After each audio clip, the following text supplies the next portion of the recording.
People are like, well, why do you want to talk about public safety, branding, and marketing? And I'm like, because we have continued for the extent of however public safety has been around. We expand little by little, but we're not really maximizing the tools and resources that are available. If you see the Nike swoosh, we all know it's Nike. When we see the Chase Bank emblem, we all know it's Chase. Men and women of the agency are the greatest marketing tool that any agency has. Why? When we see a uniform, we associate it with something. It doesn't start with your policy. Great. It actually starts with your culture. Culture eats policy every single day. So you mentioned something about professionalism. We tell officers, you're a professional law enforcement officer, but do we always treat them like it? I tell them, listen, what I'm giving you is going to protect your career. It's going to protect you personally and protect the brand. And it's okay, brand, it is your brand. Because for the next 20 or 25 years, you're wearing that brand. So how that brand is perceived is important to you. Welcome to the Strategy Briefing, where we explore ideas and strategies shaping public safety today. I'm your host, Caridad Mas-Batchelor. Let's jump right into it. Today's guest is Dr. Rudy Hall, a nationally recognized law enforcement leader, educator, and consultant with decades of experience helping agencies strengthen leadership, accountability, and organizational performance. Throughout his career, he has served in executive leadership roles with the New York Police Department and the New York State Attorney General's Office, advising agencies across the country on constitutional policing, risk management, and training, and continues to help organizations develop strategies that improve both operational effectiveness and public trust. Today, we're exploring a perspective that challenges many agencies to think about branding and marketing. While branding is often associated with logos, websites, and social media, Dr. Hall believes an agency's greatest marketing asset isn't any of those things. It's the men and women who represent the organization every single day. Dr. Hall, welcome to the Strategy Briefing. It's a pleasure to have you. Thank you. I am honored to be here. This is episode number 2. Episode number 2. I feel special to be a part of the journey that you are undertaking. Thanks for having me. I'm very excited for you to be here. And again, we gave the people a small intro to your bio and hitting the main points, but the experience you have, I'm excited to see how that goes through this conversation and how we talk about what branding and marketing looks like in public safety. Absolutely. Let's get into it. I'm going to go right to my first question, right? In our recording, we were sitting here and we were talking about men and women of the agency are the greatest marketing tool that any agency has. Why? Your brand, your officers make your brand. And I say that, you think back to if you see the Nike swoosh, we all know it's Nike, right? When we see the Chase Bank emblem, we all know it's Chase. When we see a uniform, we associate it with something, right? Mm. Now, there's many police departments have similar uniforms with those patches, the uniform. And interesting with policing, probably unique to policing more than any other profession. Mm-hmm. Not only do we recognize the brand, it strikes emotion. Yes. Right? If you've had a bad interaction with an NYPD police officer and you see that NYPD patch or that NYPD logo, it strikes emotion. So because that branding, that patch is so important, the officers who wear it every single day, who are going into homes and communities throughout this country, Mm-hmm. they are our greatest ambassadors for promoting the brand. Yeah.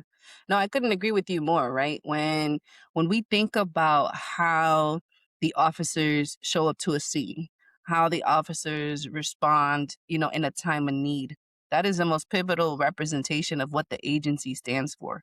Now, that starts, and this is something that I know you have experience. We're talking about that starts with your policies. That starts with your standards and expectations of the officers engaging with the community. In your experience, how pivotal is it to ensure that your policies are in place to ensure that those officers are representing the agency in the best way when they're out in the community? I will challenge you and I will say it doesn't start with your policy. Great. It actually starts with your culture.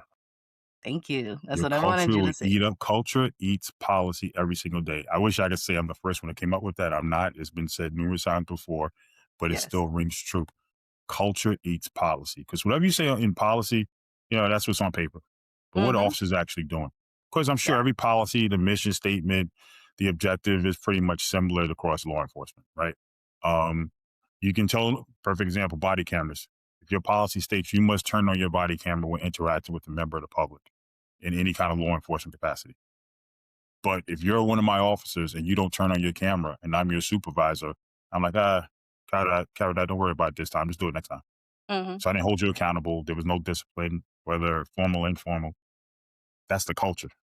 So that culture just ate up the policy. They get the policy, right? So Yeah. why is that important? I'll shape it this way with a story for you. Probably about 2 years ago. So I recently relocated from born and raised in New York City, lived there my whole life outside of, I went to college up in Boston. So I lived in Boston for about 4 years.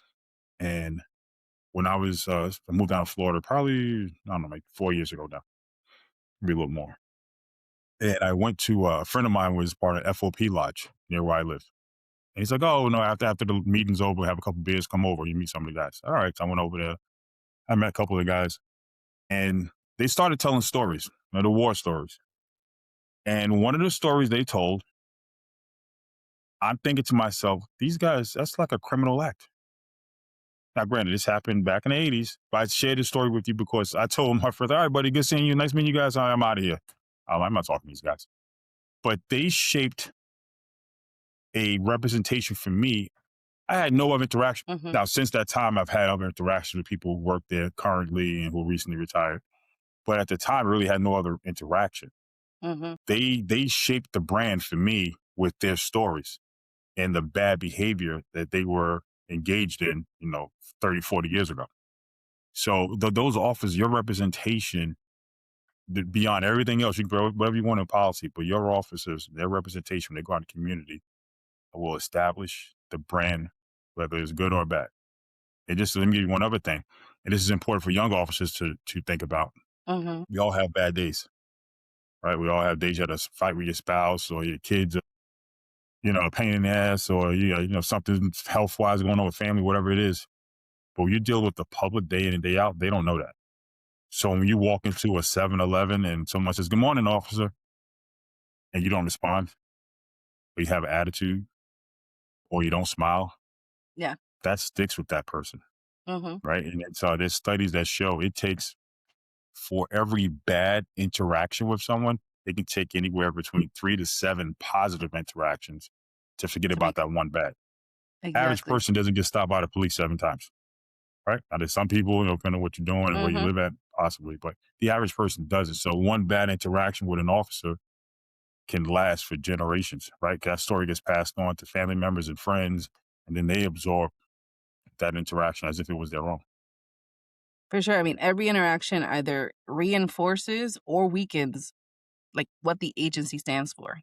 And I think that we it's important that anybody and again, the community doesn't often know the difference between a sworn person and a civilian person. If you're wearing the uniform and you're representing that agency, any interaction that you have outside of the community or representing the agency in any capacity will have an impact on that brand, Absolutely. right? And so when the community member, to your point, interacts with that officer and it's not a good experience, we now as agencies have to work double the time, double the effort with our community engagement, with the resources that we put out to the community to help rectify that interpretation or perspective that they have of the agency. And so, it's almost like if we can do it right from the start and create that culture, to your point, that is embedded within the agency, we're setting ourselves up for a much more, not easier, but a much more what's the word I'm looking for? More pleasant interaction, right? That they're willing to hear us out and willing to have those conversations. And it's law enforcement's hard enough, of course. Unlike the firemen come to save the day, right? They get the cats out of the trees, they put the fire out, everybody's happy the firemen came. When police come, it's usually the worst time of your life. Often Mhm. you've been victimized. whether Right. someone broke into your home, physically assaulted you, or your child is missing, or you're being stopped for doing something that you hope you didn't get caught doing, right? You were Mhm. speeding, or you stole something out of the store. So it's usually never not a positive time when police interact with the public. So we already have that hanging over our head. And now if you come in with a bad attitude, bad reputation, and the person who came before you pissed somebody off, and now when they see you, it's a continuation of that previous event. It's challenging enough, and sometimes officers and law enforcement, we make the job harder than it has to be. And that's the part we got to recognize. Don't make it harder than it needs to be. Yeah. I mean, I think that a lot of it is to do with um, just the nature of the work, right? I mean, you can have potentially a lot of bad days. You could go on a streak where multiple bad calls or a week full of bad calls, and those calls vary, right? I mean, it can go from one extreme to the next. And so, I think that when we humanize it, we're like, okay, you're a human. You can go through your feelings, but when you put on that uniform and you are now here in a professional standpoint and you're representing the agency, you carry that brand with you as much, to the same extent when you carry that badge. That's a representation of it. And it comes with its challenges. It's not to say that it's an easy task to do, but I think when officers are intentional in doing it, when agencies are creating and providing tools and resources for their officers, right, so that they can handle these moments, then we just setting ourselves up for a much, better situation. I think a lot of agencies, and I've had a chance to work with different police departments across the country, and the what I've seen is people talk about training, like, oh, we're getting officers more training. Oh, cops need more training. Cops need more training. I'm a believer of, and there's something like through my company, a Hall and Harrison Solutions, we teach this when we go out and Hmm. have classes around the country. There's a formula I came up with years ago called the SEAL principle. So it's supervision, education, accountability, and leadership. And you talk about brand, right? And we're talking about how important those officers are. And if you sidetrack for 1 second, you think about what's the most valuable asset you have? Think of you personally, what's the most valuable asset you have? Me as a person, Yeah, you as a person, my most valuable asset is my family. your family. What's a Hmm. tangible asset you have? I don't know. I don't put Do you own much a home? value to.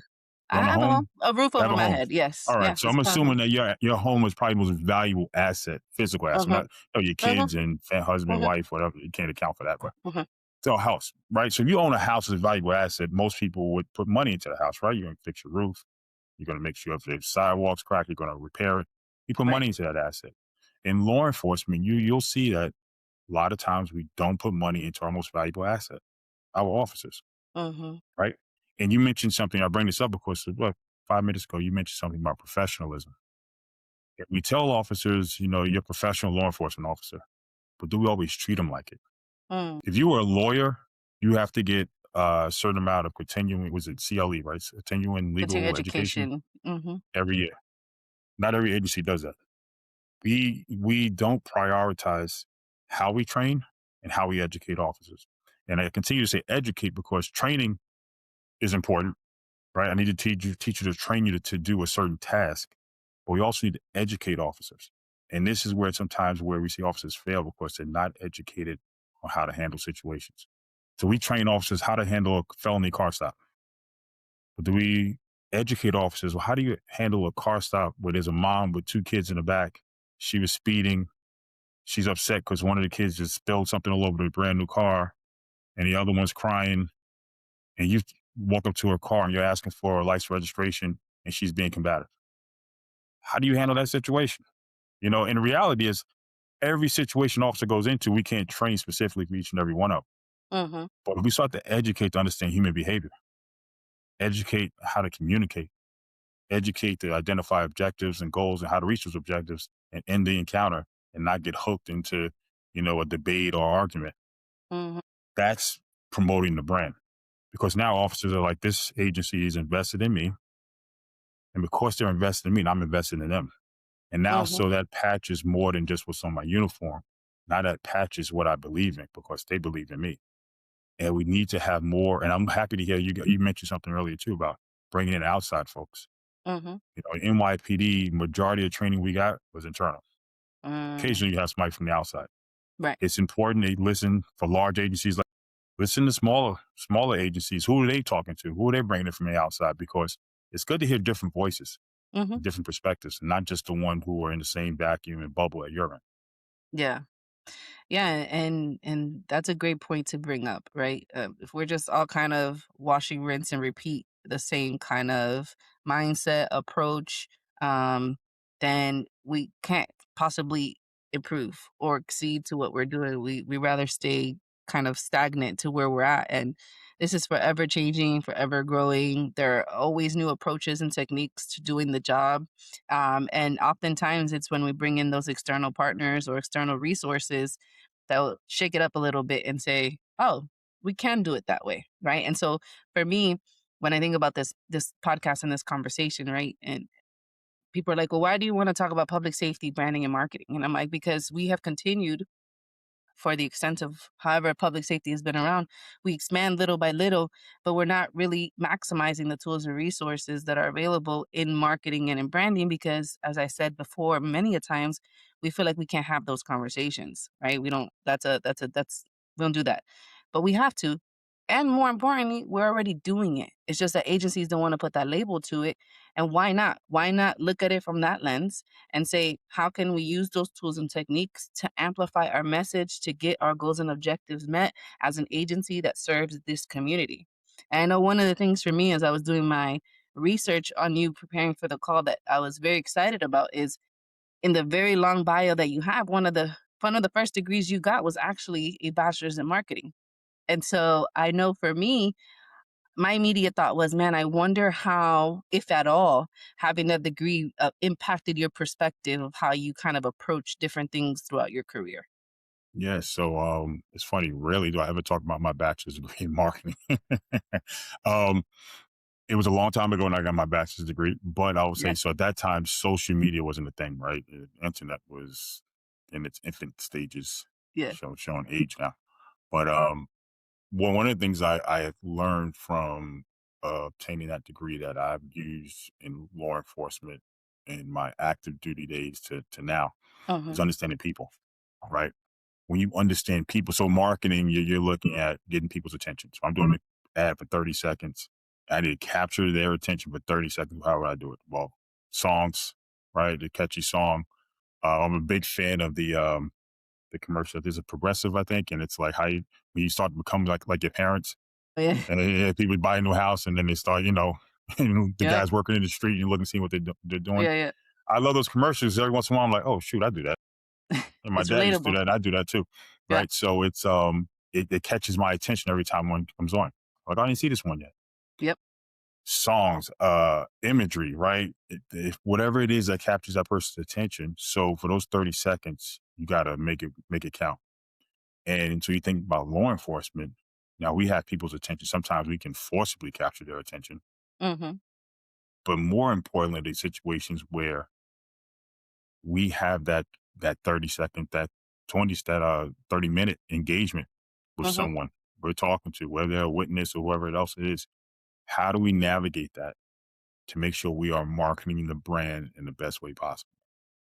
And one, again, educating officers and educating officers that, and when I teach classes, I tell them, listen, what I'm giving you is going to protect your career.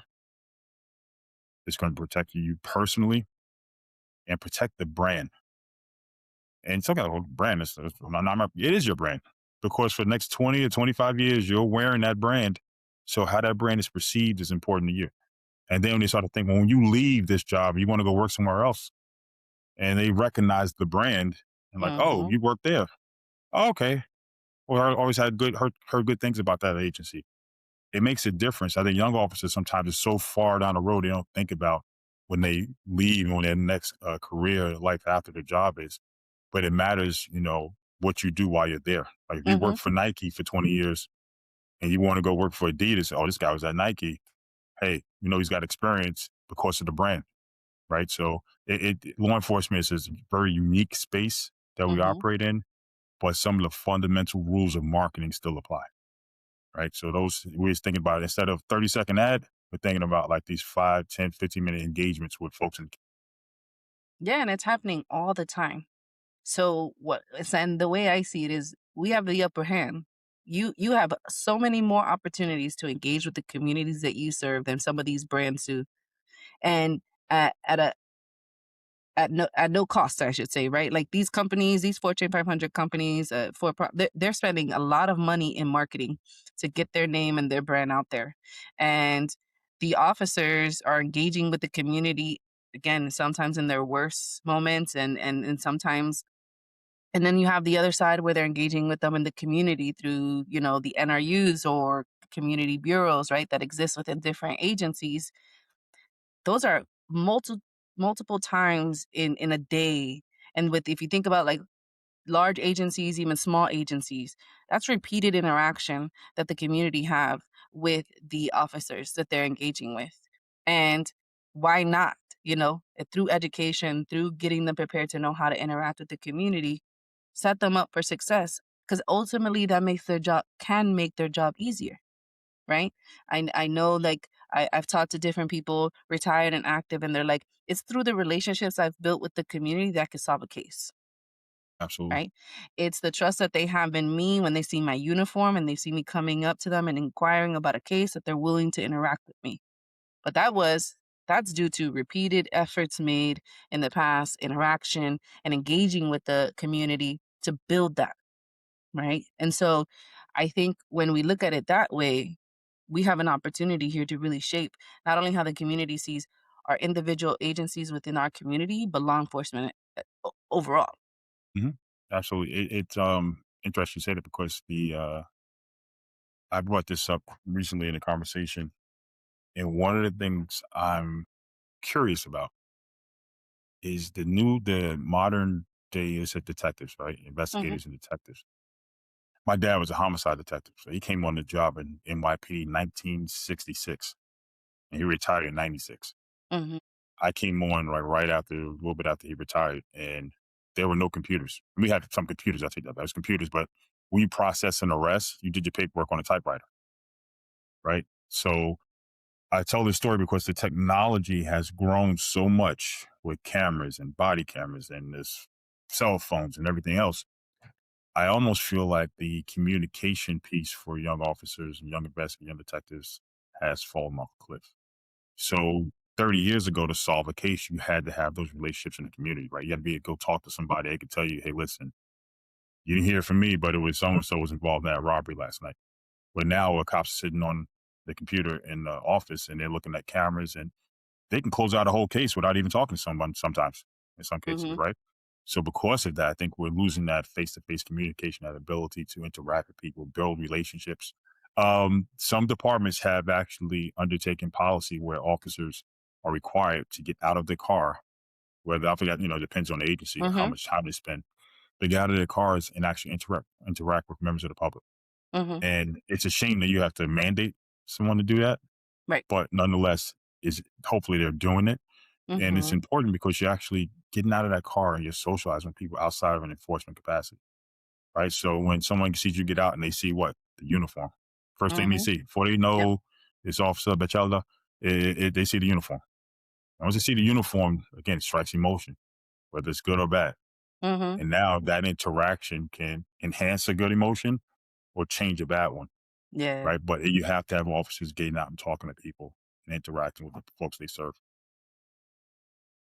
We've talked about a lot of different points in our conversation, and I think my head goes to this: like, if you had to give the advice to agencies, anybody listening to this conversation today, right? Of like one or two things that they could do or should prioritize when we are talking about enhancing the brand of the agency through the men and women that it represents. How can they do that? Being intentional about what your objective is and how you're going to get there. Not just putting policy in place and hopefully officers follow. And my kids have heard me say this, and I say this all the time. Hope is the agent of despair. You cannot hope things to happen. You have to plan them and make it happen. Hmm. So be intentional about what your objective is. Two, educate your officers. Education is key because we can try again. I can train you to shoot a weapon. I can train you to do CPR. I can train you to do a tactical takedown and make an entry into a home.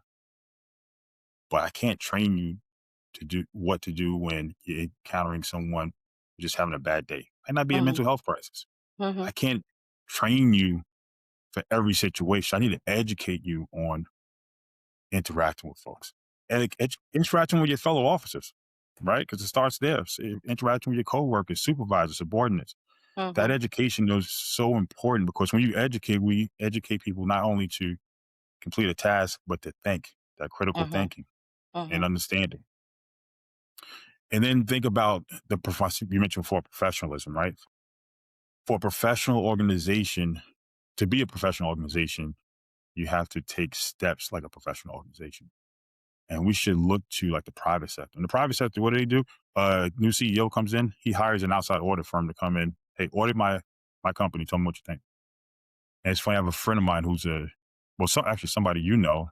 I asked this question to, and another person who's a friend of mine is a chief here in Florida.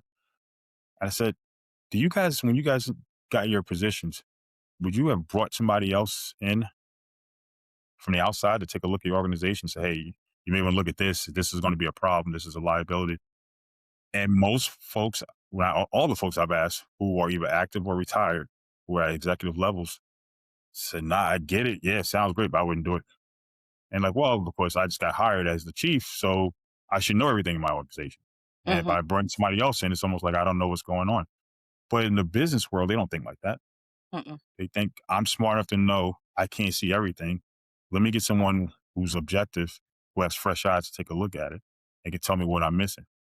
And that's where, so to answer your question, I'm probably a long winded, but That's being perfect. intentional, Mhm. educate, and take a professional mindset. Because Yeah. once you put those things in place and your men and women feel like we're being treated like professionals, if the agency's investing in me and they're treating our agency like a professional organization, by default, I take Mhm. on professional mentality, right? I take on a mentality as if I was working for a Fortune 500 company as opposed to this is just like a job as opposed to my career. Right.